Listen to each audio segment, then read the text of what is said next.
ஒரே நாடு ஒரே தேர்தல் இந்த ஒரு மாபெரும் முயற்சிக்கு மத்திய அமைச்சரவை ஒப்புதல் கொடுத்திருக்கிறது. இது மிக நல்ல திட்டம்.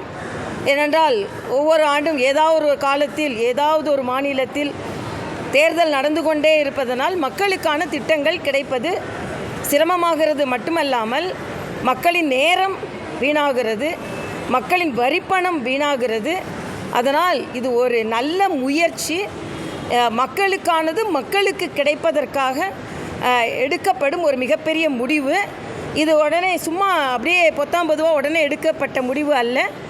முன்னாள் குடியரசுத் தலைவர் மரியாதைக்குரிய ராம்நாத் கோவிந்த் அவர்கள் தலைமையில், அவர் சட்ட வல்லுநர் கூட, அவர் தலைமையில் எடுக்கப்பட்ட பல சிந்தனைவாதிகள், முன்னாள் தேர்தல் அதிகாரிகள், உச்சநீதிமன்ற நீதிபதிகள் மற்றும் பொதுநலவாதிகள், அரசியல்வாதிகள், கட்சிகள், இவர்கள் எல்லாரின் கருத்தை கேட்டு ஒரு நல்ல முடிவுக்கு வந்திருக்கிறார்கள்.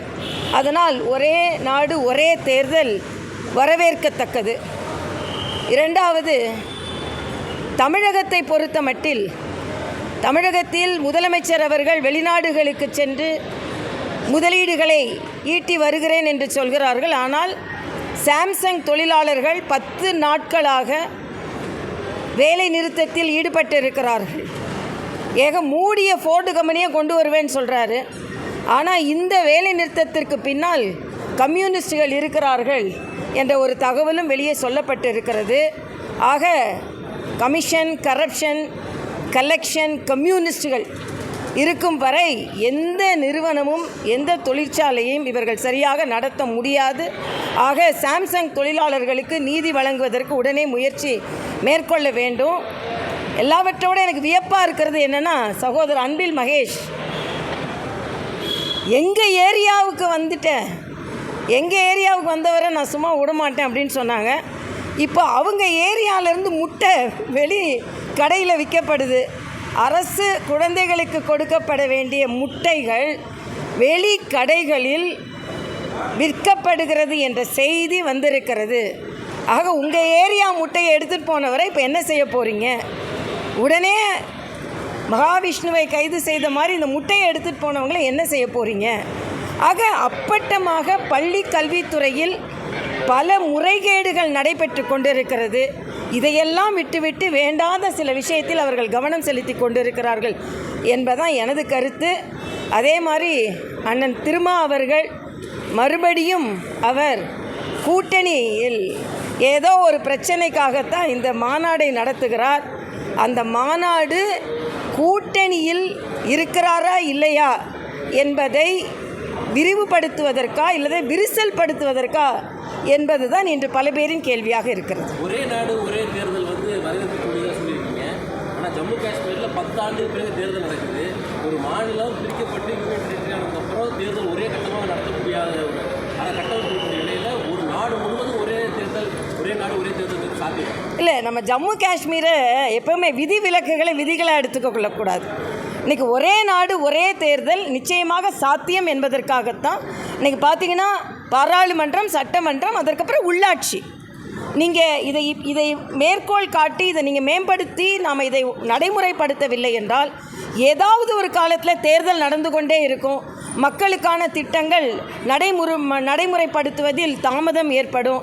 மக்களுக்கான பணம் நீங்கள் பார்த்தீங்கன்னா பாராளுமன்ற தேர்தல், அப்புறம் சட்டமன்ற தேர்தல், அப்புறம் உள்ளாட்சி தேர்தல், அதற்கு ஆகும் பணச்செலவு ஒரே செலவோடு போகும். இது நாட்டிற்கு மட்டுமல்ல, அரசாங்கத்திற்கு மட்டும், தேர்தல் ஆணையத்திற்கு மட்டுமல்ல, கட்சிகளுக்கும் மிச்சப்படுத்தும் இந்த பணம். அதனால் இது மிக மிக ஆரோக்கியமான ஒன்று ஜனநாயகத்தில். ஏன்னா சுதந்திரம் அடைந்து 4 தேர்தல்கள் அப்படி தான் வந்து கொண்டு இருந்தது. அப்போல்லாம் ஒரு ஆரோக்கியமான சூழ்நிலை இருந்து கொண்டு தான் இருந்தது. இன்றைக்கி இது மாற்றம் கொண்டு வரப்பட்டிருப்பது ஆரோக்கியமானது என்பது எனது கருத்து.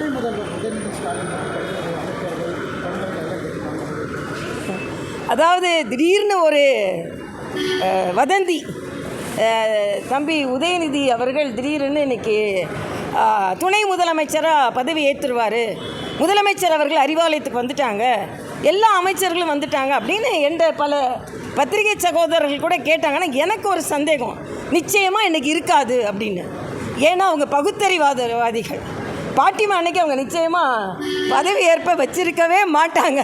அதனால் நீங்கள் நல்லா பார்த்தீங்கன்னா அவங்க வந்து அதனால் எல்லாரும் சொன்னாங்க. ஏன் ரொம்ப எல்லா வட இந்திய பத்திரிகைக்காரர்களும் நான் சொன்னேன், நான் அதுக்கு வந்து சில கண்டனத்தை தெரிவித்தாலும் எனக்கு நல்லா தெரியும் நிச்சயமாக நல்ல நாள் இல்லை, அதனால் அவங்க ஒத்துக்கொள்ள மாட்டார்கள். ஏன்னா பகுத்தறிவாதிகள், அவங்க பகுத்தறிவாதிகள். நான் இன்னும் சேலஞ்ச் பண்ணுறேன், ஒருவேளை உதயநிதி துணை முதலமைச்சராக பதவியேற்றா அன்னைக்கு முகூர்த்த நாளாக இருக்குதா இல்லையான்னு பாருங்கள். அது நம்ம நாட்டு மக்கள், தமிழ்நாட்டு மக்களுக்கு முகூர்த்தமாக இருக்காது, அவங்களுக்கு முகூர்த்த நாளாக தான் இருக்கும். ஆக மக்களை அப்பட்டமாக ஏமாற்றுகிறார்கள்.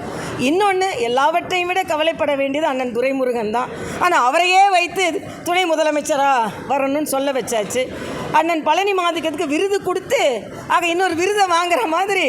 ஆக அன்னைக்கு நீங்கள் பார்த்தீங்கன்னா பவள விழா தொண்டர்களுக்காக நடத்தப்பட்டதல்ல, உதயநிதிக்கு முடிசூட்டுவதற்கு ஒரு ஆரம்ப விழா. அதுதான் அது. இன்றைக்கி வந்து இதுதான் நாங்கள் வாரிசு அரசியல்னு சொல்கிறோம். திராவிட முன்னேற்ற கழக தொண்டர்கள் சிந்திக்க வேண்டும்.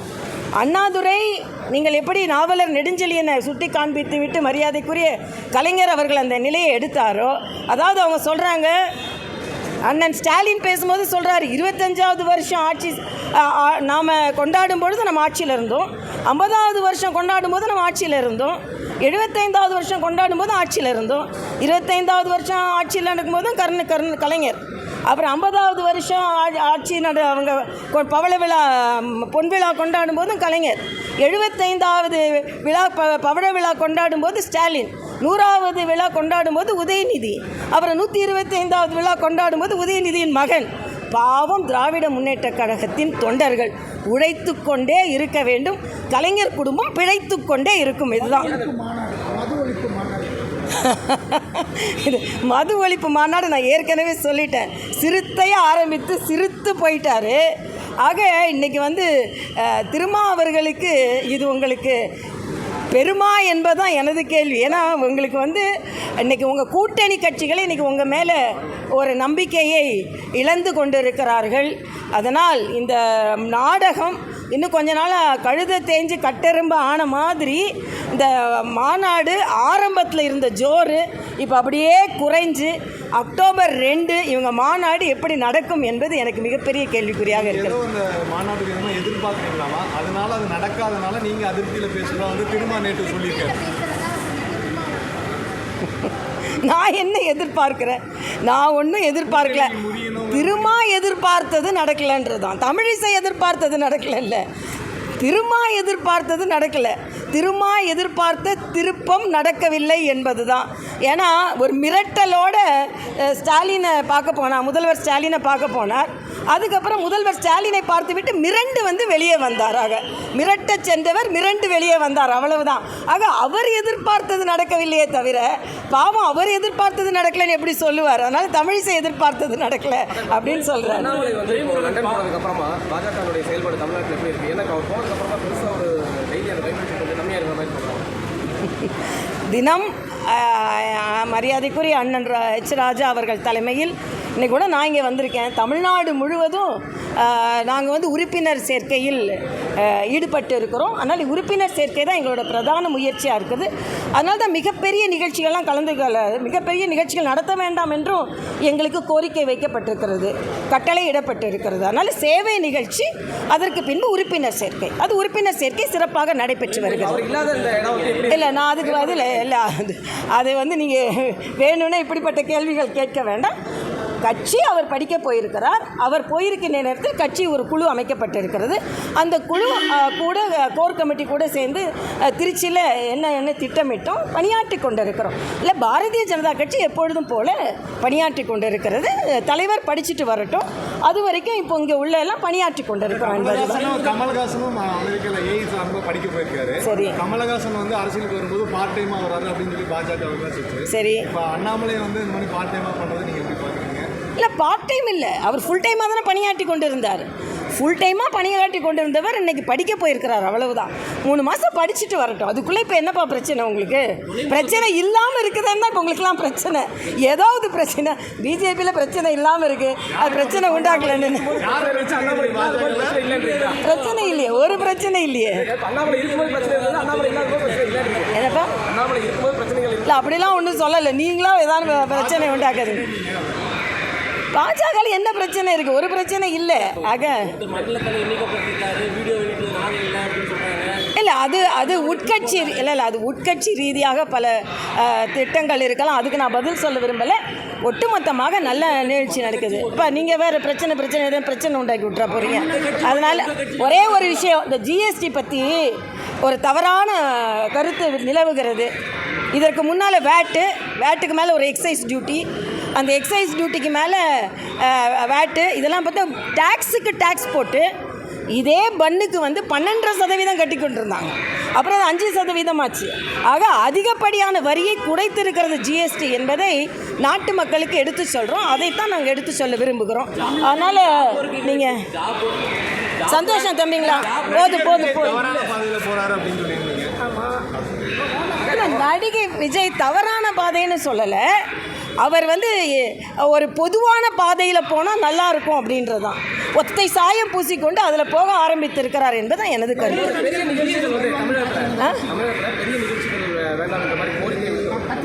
கோரிக்கை இல்லை, அதாவது பெரிய நிகழ்ச்சிகள் எதுவும் இப்போதைக்கு வேண்டாம். நம்மளோட உறுப்பினர் சேர்க்கையிலையும் சேவை நிகழ்ச்சிகளிலும் கவனம் செலுத்தணும். ஆமாம், மேலேருந்து எங்களுக்கு சொல்லியிருக்காங்க. ஆமாம், இந்த 2 மாதங்கள் முழுவதுமாக உறுப்பினர் சேர்க்கையிலையும் சேவை நிகழ்ச்சிகளையும் கலந்து கொள்ளணும் அப்படின்னு நினைச்சிருக்கோம். அதனால எல்லாருமே அடிமட்டத்திலிருந்து உறுப்பினர் சேர்க்கையில் நாங்கள் கவனம் செலுத்தி வருவோம். ஜிஎஸ்டி வந்ததுக்கப்புறம் எவ்வளோ புதிய தொழிற்சாலைகள் வந்து